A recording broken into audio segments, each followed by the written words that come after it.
Humanities കഫേയുടെ പുതിയൊരു ക്ലാസ്സിലേക്ക് ഏവർക്കും സ്വാഗതം. നമ്മളിപ്പോൾ നോക്കാൻ പോകുന്നത് നമ്മുടെ ഹിസ്റ്ററി മോഡൽ എക്സാം 2025 ചോദിച്ചിട്ടുള്ള വൺ വേർഡ്സിൻ്റെ ആൻസർ ആണ് കേട്ടോ. ഓക്കെ, നമ്മൾ ആദ്യം ഇംഗ്ലീഷിൽ പറഞ്ഞിട്ട് മലയാളത്തിലോട്ട് പോകുന്നുണ്ട്. ആദ്യം തന്നെ ഒരു മാച്ച് ദ ഫോളോവിങ് ആണ് ആൻസർ ഞാൻ പറയുന്നുണ്ട്. ലോത്തൽ എന്ന് പറയുന്നത് ഏതാണ് വരിക? ലോത്തൽ എന്ന് പറയുന്നത് നമ്മുടെ ഗുജറാത്താണ്. ഓക്കെ, ദെൻ കലിബംഗൻ എന്ന് വെച്ചിട്ടുണ്ടെങ്കിൽ രാജസ്ഥാനാണ്. ബനവലി ഹരിയാനയാണ്. പിന്നെന്താണ് ഷോർത്തുഗായ് എന്ന് പറയുന്നത് അഫ്ഗാനിസ്ഥാനായിട്ടാണ് റിലേറ്റ് ചെയ്ത് വരിക. ഇത് നമ്മുടെ ഫസ്റ്റ് ചാപ്റ്റർ റിലേറ്റ് ചെയ്തിട്ട് തന്നെ ആ ഒന്നാമത്തെ പാഠത്തിൽ നിന്ന് തന്നെയാണ് ഈ 4 മാർക്കിന് ഇതാകണ്ടോ മാച്ച് ദ ഫോളോയിങ് ചോദിച്ചിട്ടുള്ളത് കഴിഞ്ഞ വർഷത്തെ മോഡൽ എക്സാമിനാണ്. അപ്പോൾ ഈ ഒരു ടോപ്പിക്സ് റിലേറ്റ് ചെയ്തിട്ടുള്ളത് നിങ്ങളെല്ലാം കംപ്ലീറ്റ് ആയിട്ട് പഠിക്കുക. ഇത് ഇനിയും വരാൻ ചാൻസ് ഉണ്ട്. ഓക്കെ, ദെൻ അടുത്ത രണ്ടാമത്തെ ചോദ്യം, who is the author of Rihla? Rihla എഴുതിയത് ആരായിരുന്നു? നമ്മുടെ ഇബൻ ബത്തൂത്ത. ഓപ്ഷൻ ബി ആണ് ആൻസർ. ഇബൻ ബത്തൂത്തയാണ് എന്ത് ചെയ്തത്? റിഹ്ല എഴുതിയിട്ടുണ്ടായിരുന്നത്. ഇനി മൂന്നാമത്തെ ചോദ്യം, ഐഡന്റിഫൈ അക്ബേഴ്സ്. അക്ബറിൻ്റെ ഏറ്റവും ഫേവറേറ്റ് ആയിട്ടുള്ള സ്റ്റൈൽ ഓഫ് റൈറ്റിംഗ് ഏതാണെന്നാണ് ചോദിക്കുന്നത്. അക്ബറിൻ്റെ ഫേവറേറ്റ് സ്റ്റൈൽ ഓഫ് റൈറ്റിംഗ് ആണ് ഓപ്ഷൻ ഡി നസ്റ്റാലിക് എന്ന് പറയുന്നത്. ഏതാണ്? നസ്റ്റാലിക് അല്ലേ? നസ്റ്റാലിക് എന്നാണ് നമ്മൾ പറയുന്നത്. അതും ഇമ്പോർട്ടൻ്റ് തന്നെയാണ് കേട്ടോ. ഇനി നാലാമത്തെ ചോദ്യം, Nawab Wajid Ali Shah was A ruler of. Nawab Wajid Ali Shah എവിടുത്തെ ഭരണാധികാരിയായിരുന്നു? യെസ്, അവധിലെ അല്ലേ? ഓപ്ഷൻ എ ആണ് ഉത്തരമായിട്ട് വരുന്നത്. അവധിലെ റൂളറായിരുന്നു നവാബ് വാജിദ് അലി ഷാ എന്ന് നമ്മൾ പറയുന്നത്. Okay, then identify the most powerful Mahajanapada. ഏറ്റവും മോസ്റ്റ് പവർഫുൾ മഹാജനപദ ഏതാണ്? അതിൽ ഡൗട്ടില്ല, മഗധയാണ്. ഓക്കെ, ഓപ്ഷൻ സി ആണ് നമുക്ക് ഉത്തരമായിട്ട് വരുന്നത്. മഗധയാണ് ഏറ്റവും മോസ്റ്റ് പവർഫുൾ മഹാജനപദ എന്ന് പറയുന്നത്. ആറാമത്തത്, mention the significance of Sarnath. സാരനാഥിൻ്റെ സിഗ്നിഫിക്കൻസ് ആണ് ചോദിക്കുന്നത്. ഏതാണ്? The first sermon of Buddha. Option B ആണ് ഉത്തരമായിട്ട് വരുന്നത്. അതായത് ബുദ്ധൻ തൻ്റെ ആദ്യത്തെ സെറമൺ സ്പീച്ച് നടത്തിയ സ്ഥലമാണ് സാരനാഥ് എന്ന് പറയുന്നത്. അതുപോലെ ആ ഒരു ബുദ്ധനോട്ട് റിലേറ്റ് ചെയ്ത് പഠിക്കുന്ന 4 പ്ലേസുകൾ നിങ്ങൾ പഠിച്ചിട്ടുണ്ട്.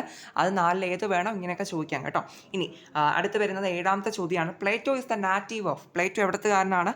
ഗ്രീസ്. ഓക്കെ, ഗ്രീസിലുള്ള വ്യക്തിയാണ്. ഗ്രീസിൽ നിന്ന് വന്ന എന്താണ് ഫിലോസഫറാണ് പ്ലേറ്റോ എന്ന് പറയുന്നത്. ഇനി നമ്മുടെ ക്രൊണോളജിക്കൽ ഓർഡർ വരുന്നുണ്ട്.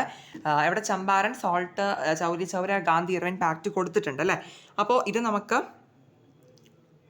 ഓർഡർ വരുന്നത് എങ്ങനെയാണെന്ന് വെച്ചിട്ടുണ്ടെങ്കിൽ ആദ്യം വരുന്നത് ചമ്പാരൻ സത്യാഗ്രഹമാണ്. ഇനി രണ്ടാമത് വരുന്നത് ചൗരി ചൗര ഇൻസിഡൻ്റ് ആണ് നമുക്ക് വരുന്നത്. ഓക്കെ, ദെൻ മൂന്നാമത് വരുന്നത് സോൾട്ട് സത്യാഗ്രഹം വരുന്നുണ്ട്.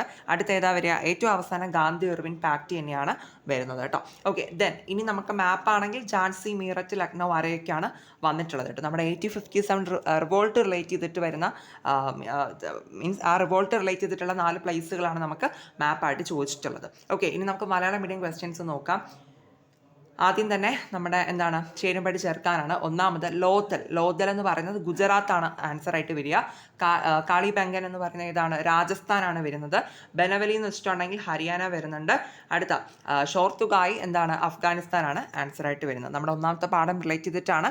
അപ്പോൾ ഈ പ്ലേസസ് ഒക്കെ ഇനിയും നിങ്ങൾ ഇമ്പോർട്ടൻ്റ് ആയിട്ട് പഠിക്കുക കേട്ടോ. കണ്ടോ, 4 മാർക്കാണ് അവിടെ മാച്ച് ദ ഫോളോവിന് കിട്ടുന്നത്. ഇനി രണ്ടാമത്തെ ചോദ്യം, റിഹ്ലയുടെ രചയിതാവ് ആരാണ്? റിഹ്ല എഴുതിയത് ആരാണ്? ആരുടെ ബുക്കാണത്? ഇബൻ ബത്തൂത്ത. ഓക്കെ, ഓപ്ഷൻ ബി ആണ് ഉത്തരമായിട്ട് വരുന്നത്. ഇബൻ ബത്തൂത്തയാണ് വരുന്നത് റിഹ്ല. ഇനി മൂന്നാമത്തെ ചോദ്യം, അക്ബറിന്റെ പ്രസിദ്ധ രചനാശൈലി കണ്ടെത്തുക. നമ്മുടെ അക്ബറിന് ഏറ്റവും ഫേവറേറ്റ് ആയിട്ടുള്ള രചനാശൈലി ഏതായിരുന്നു? നസ്താലിക് ആണ് കേട്ടോ. ഓപ്ഷൻ ഡി ആണ് ഉത്തരം. നസ്താലിക് ആണ് അക്ബറിന് ഏറ്റവും ഇഷ്ടപ്പെട്ട രചനാശൈലി എന്ന് പറയുന്നത്.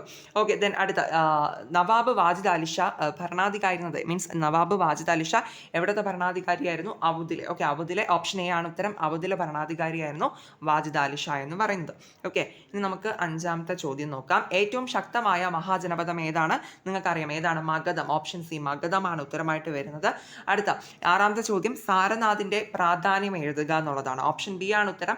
ബുദ്ധന്റെ ആദ്യ പ്രഭാഷണം അല്ലെ? ബുദ്ധൻ തന്റെ ആദ്യത്തെ പ്രഭാഷണം സ്പീച്ച് നടത്തിയ സ്ഥലമായിരുന്നു സാരനാഥ്. അപ്പോൾ ബുദ്ധനുമായിട്ട് ബന്ധപ്പെട്ട 4 സ്ഥലങ്ങളുടെ പേര് നമ്മൾ പഠിക്കുന്നുണ്ട്. അത് 4ഉം പ്രധാനമാണ്. ഏതെങ്കിലുമൊക്കെ നമുക്ക് ഇതുപോലെയൊക്കെ ചോദിക്കാൻ ചാൻസ് ഉണ്ട് കേട്ടോ. ഇനി 7ാമത്തെ ചോദ്യം, പ്ലാറ്റോയുടെ സ്വദേശം. പ്ലാറ്റോ എവിടത്തുകാരനായിരുന്നു? ഓപ്ഷൻ എ ആണ് ഉത്തരം. ഗ്രീസ് ആണ് കേട്ടോ. ഗ്രീസിൽ നിന്ന് വരുന്നതാണ് പ്ലാറ്റോ എന്ന് പറയുന്നത്. ഓക്കെ, അപ്പോൾ ഇതുപോലെ നമ്മൾ 2-3 ആൾക്കാരുടെ പേരും അവർ വരുന്ന പ്രദേശവും നമ്മൾ പഠിച്ചിട്ടുണ്ട്. ഓക്കെ, അപ്പോൾ അതൊക്കെ നിങ്ങൾ നോക്കി വയ്ക്കുക. ഇപ്പോൾ ഇതിൽ പ്ലേറ്റോ ചോദിച്ചിട്ടുണ്ട്. അപ്പോൾ അടുത്ത് വേറെ ഏതെങ്കിലും നമുക്ക് ചോദിക്കാം. ഓക്കെ, ദെൻ അടുത്ത 8ാമത് വരുന്നത് നമ്മുടെ കാലഗണനാ ക്രമത്തിൽ എഴുതാൻ വേണ്ടിയിട്ടാണ്. ഇതെവിടെ ആൻസർ വരുന്നത്? ആദ്യം ചമ്പാരൻ സത്യാഗ്രഹം തന്നെയാണ്.